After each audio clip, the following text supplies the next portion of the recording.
Hey everyone, this is Andrew Embler, CTO and co-founder of Concrete5, and today I'm going to show you how you can use our new migration tools to migrate a legacy Concrete5 site into our modern codebase, Concrete5 7. I'm going to start by showing off our new documentation website. This is built in 5.7 and it is launching later today. In fact, I'm taking a break from launching it to make this video, so hopefully it is worth it. And a couple features of our new documentation website while I have you. All new attractive interface. Looks really nice, obviously very responsive. Conversations are in use on this particular site. How-tos have been completely replaced by something we call tutorials, which is very similar to how-tos, but hopefully they will scale better than how-tos. We still have editor and developer documentation, a completely new approach to building the API, and probably most important, we have a community-based approach to writing documentation. So you just sign in with your concrete5.org account, and you can contribute tutorials, editor documentation, and developer documentation just by filling out these forms. And if you go into a site or into the documentation and you see something that you don't like, most people won't actually have the Concrete5 interface up here, but they will get the Edit Page button. And you'll be able to edit the page right from there. And it all hooks into workflow so that we can make sure that everything is accurate, but it is community powered and we're very excited about it. And again, it is built with 5.7. But when building this website, it became pretty clear early on that we had a bit of a content problem. So we've got our nice new site and we knew that we wanted to run 5.7 on it, but we didn't know how we were going to get all this content from our old documentation site into the new site. And we really didn't want to rekey it ourselves because that didn't sound like fun for anybody. We talked about building migration tools for 5.6 to 5.7 for a long time, and for this project we knew that we really needed them. They're still in active development, but they are free on GitHub and they can dramatically ease this painful migration. In fact, I've already used them on the editor's guide in this site and on the tutorials by migrating the more useful 5.7 focused how-tos that you can see have already made it in there. And I'm going to show you how you can work with these tools by migrating the developer's guide from concrete5.org into this new documentation site. This is our legacy migration add-on installed on concrete5.org. As you can see, we've got a couple content batches for the editor's guide and the how-tos that I've already done. The approach to this add-on is pretty simple. You create batches, you add pages from your site to the batch. You can do this in multiple steps, and you kind of choose which pages go in as you go. And when you're done, you export the content in our own XML format, the CIF format, which stands for Concrete5 Interchange Format. We've been using this format since it was conceived several years ago to import sample content, and it works really well for this purpose. It also is pretty nice because we use a superset of the same format to import content into 5.7 sites. So you know that when you use this format, you're going to get something that's 90% of the way there. So let's start by creating a developer's batch.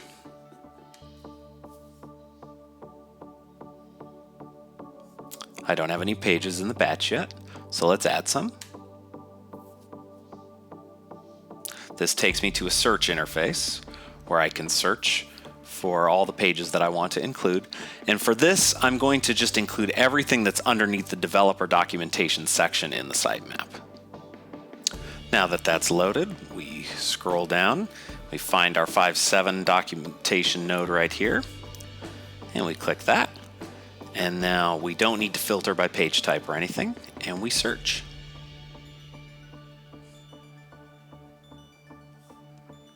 That gets us a full list of results. And we can kind of get a sense of what pages there are in here. But we're going to just select them all and add them to the batch. It gives you an alert on this page in case you want to keep searching and adding more pages and add more pages to the batch, but we don't actually need to do that. So we're going to go back to the batch. We can see which pages are here, and we can export the batch.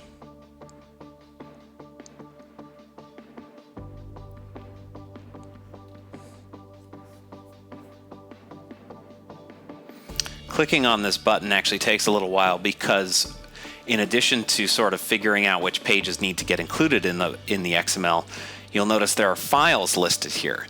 Every page included in the batch is scanned by this routine, and all of the files present in blocks on those pages are listed here.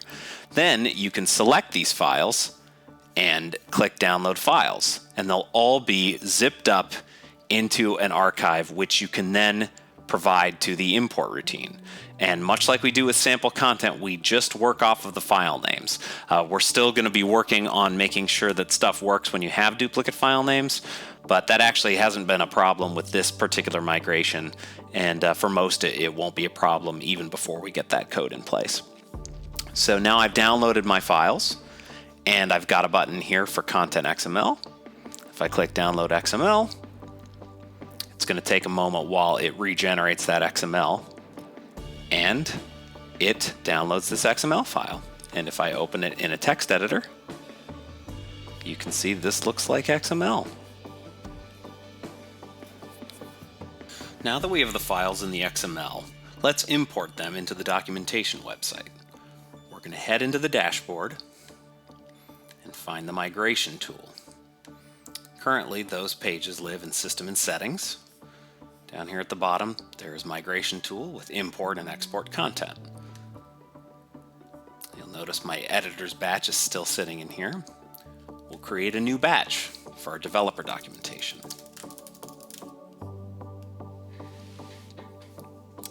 My batch is empty, and you'll notice these buttons up here. We're going to add the XML content through this Add Content to Batch functionality here. So let's grab our migration, developers.xml,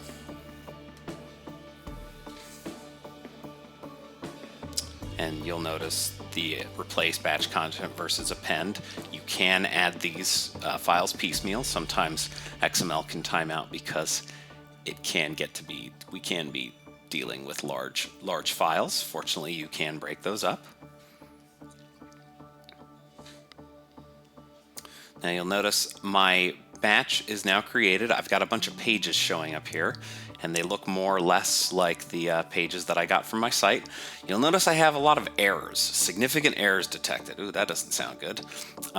We have this errors view, and we also have errors shown at the content level. So if you wanted to drill into what we were able to import for a particular item, you can see here we've got all this content shown here. We've even got the content that we're going to be inserting into the database table, but none of this content is actually in the concrete5 site yet. We have imported it into the database, but we're importing it into special tables that are meant to hold just these temporary migratory content objects. So we've got errors on this page. This block does not exist. The comments area does not exist. All this stuff. What's happening here is the content from the XML has a bunch of references to stuff that doesn't exist in this new site, which is not surprising. This is a completely new site. We're using different areas. We don't have all the cruft of the old concrete5.org site. We've got a whole bunch of new blocks. And we knew that this was going to be the case for most use cases. We really did not want this functionality to be strictly typed to the block type names and the area names. We knew that sites were going to be much different in 5.7 than they were in 5.6, and these tools had to be very adaptable to different situations. So with that in mind, we have what we call content mappers. And you can see them here. These are all the ones we need today. There might be more in the future, and you can build your own if you need to relate old 5.6 content or even 5.7 content to related content across different sites. So what we're going to do here is we're going to map content using these and try and reduce some of these significant errors that are showing up in this site. So we'll go into areas first. You'll notice these are all the items found in the batch. The comments area. Well, I know I've got conversations coming in handling my comments, and they are in a conversation area. So I'm going to ignore this. What the difference between unmapped and ignored basically means if you ignore it, you won't see any errors about it, or you won't see any errors regarding it in your batch, and it won't be processed when you import it. If it's unmapped, it won't be processed either, but it could. It's basically the difference between suppressing errors you know don't matter and showing them. So main, we definitely have a main area, so that's already been found and mapped across. We've already got our page titles and our navigation handled by page defaults in our site, so we don't care about these areas. And we also don't care about the sidebar area because I don't know what content was in that old area, and I don't really care to find out, honestly. I know that for the developer docs, it is the main content that I care about. I'm going to save this, and we will refresh. And if I click through, you can see I actually have a few less errors up here, but I still have some crucial ones, so I'm going to keep stepping through these. You can see replace link with first in nav. That is an attribute that I actually kind of care about. So what I'm going to do here is I'm going to make it on this site. I'm going to go into attributes, and I'm going to add a checkbox.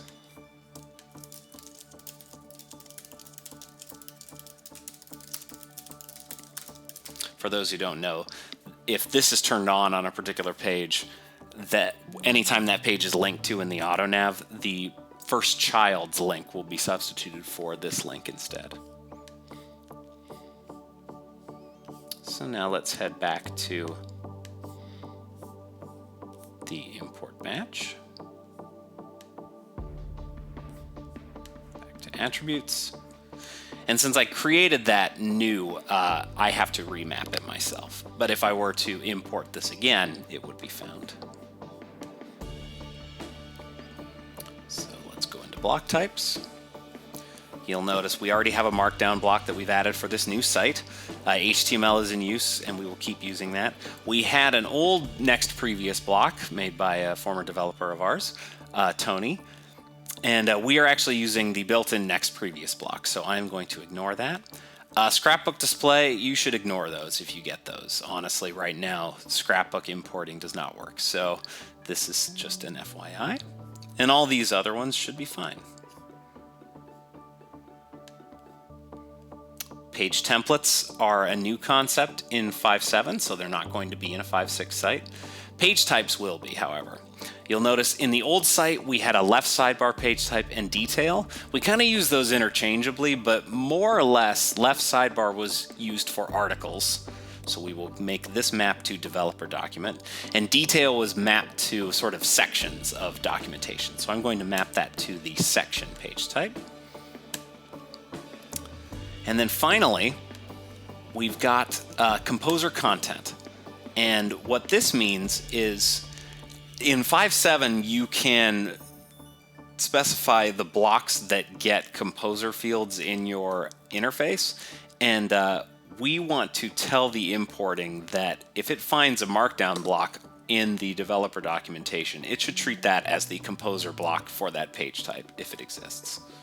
Otherwise, you won't be able to edit those pages reliably in Composer.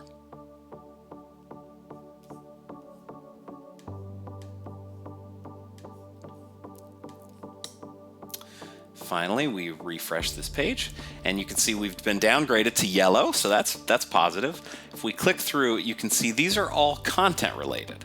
So there is a page link that was found that doesn't exist in our site or the new page or the new batch, which we can worry about later.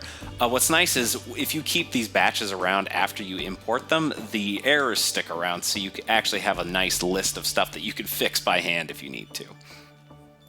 But you can see there's tons of file content items here. That's because our content block references these files, And we need to provide them so that we don't have a bunch of broken images when the site launches. So thankfully, we already did that because we downloaded those files. So we can go into the Files section of the batch and click Upload Files, Developer's Guide Files, select them all, and refresh and wait for them to go up. These are happening in the background. They're actually uploaded into the file manager into a specific set for the batch in question, and they get the same file name that they always had, and that helps map them. So go back to the batch. Errors, the only error we have is this link, and we can fix that afterwards. So let's do it. Let's import it.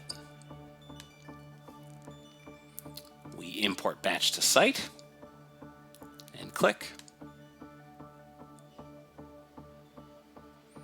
And there we are. That's it. I've created the pages out of my batch. They aren't actually in the site yet, though. There's a couple more steps that you have to do. In general, we really want to make this assume as little about how you're setting your site up as possible. This is never going to be a completely automated process. When you create concrete5 pages out of your batch, it sticks them in the import batches node of your site, which is a new node that is created by this tool. You can see these are some ones stuck around from previous imports that I've done. And if I open this one, these are my developer documents. So I'm going to search this batch. I will get all children. Actually, no, I will not search all children. Instead, I will only get the top level nodes. And you'll see why, because I'm going to select them all, and I'm going to move them into my developer documentation section.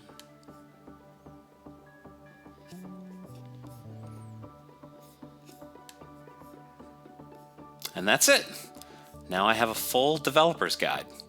I can click through. Everything works really nicely. My replace link with first and nav works. If I look into the blocks section, you can see the existing auto nav works really nicely. And if I look at the creating block type documentation, you can even see that images work as well. And all of this is editable in Composer as well. Well, that about does it for this demo. If you are interested in any of the tools you've seen, you can find them at the in our GitHub repository, in the add-on migration tool and add-on migration tool legacy repos. And please check out the new documentation site and let us know what you think. Thanks, everyone.